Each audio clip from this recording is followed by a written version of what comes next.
Alors voilà, je m'appelle Romain. Je suis né à Vilnius, en Lituanie, le 8 mai 1914. Mon père, je peux rien vous dire sur lui, il m'a laissé que son nom, Cassius. Ma mère m'a élevée seule. Elle s'appelait Nina et était actrice. Elle parlait très bien français aussi. Quand mon père est parti, ma mère et moi sommes allés vivre avec mes grands-parents, les parents de ma mère à Varsovie. À 14 ans, je suis venue vivre en France, à Nice, avec ma mère. L'antisémitisme était trop important en Pologne.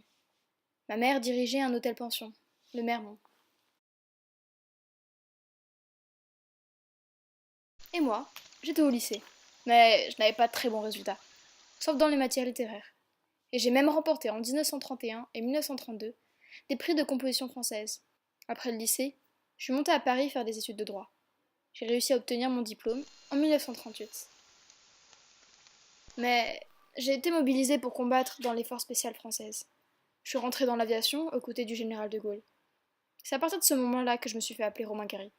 Gary signifiant brûle en russe. À la fin de la guerre, j'ai publié mon premier roman, Éducation européenne.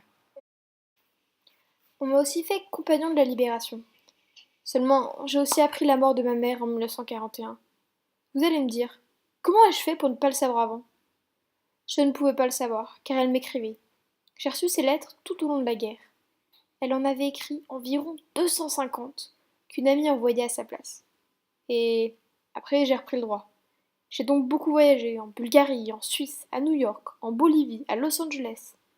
Et à Los Angeles, en tant que consul de France, j'ai rencontré ma femme, Jan Seberg. Elle était actrice. J'ai continué à écrire Le Grand Vestiaire en 1948, Les Racines du ciel, qui a reçu le prix Goncourt en 1956, mon autobiographie La promesse de l'aube en 1960, etc. Puis j'ai arrêté la diplomatie en 1961 pour me consacrer qu'à l'écriture et à la réalisation de mes deux films, le premier en 1968 et le second en 1972, mais aussi à ma vie de famille. En effet, mon fils, Alexandre Diego Gary, est né en 1963.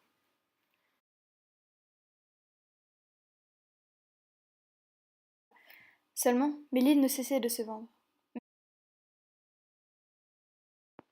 Et je me suis dit, les gens ne s'intéressent plus qu'à l'auteur célèbre Romain Gary, et plus à l'homme qui est Romain Cassius. Je suis un bon écrivain. Mon neveu, Paul Pavlovitch, reçut le prix Goncourt en 1975 pour son roman La vie devant soi, publié sous le nom d'Émile Ajar. J'étais très fière. En 1979, ma femme s'est suicidée. À la suite de sa mort, L'angoisse du roi Salomon est publiée par Émile Ajar. Une coïncidence? Cela fait maintenant bientôt 1 an que je vis seule. Il est temps de vous dire la vérité. Même si j'ai déjà tout expliqué dans cette lettre à côté de moi, je vais vous le redire. Je suis Émile Ajar. Ajar veut aussi dire brûle en russe. Je pensais que vous aviez deviné. J'ai donc eu 2 fois le prix Goncourt, ce qui est normalement impossible. Bon, il est temps maintenant. Je vous dis adieu en ce jour du 2 décembre 1980. Merci, mais adieu.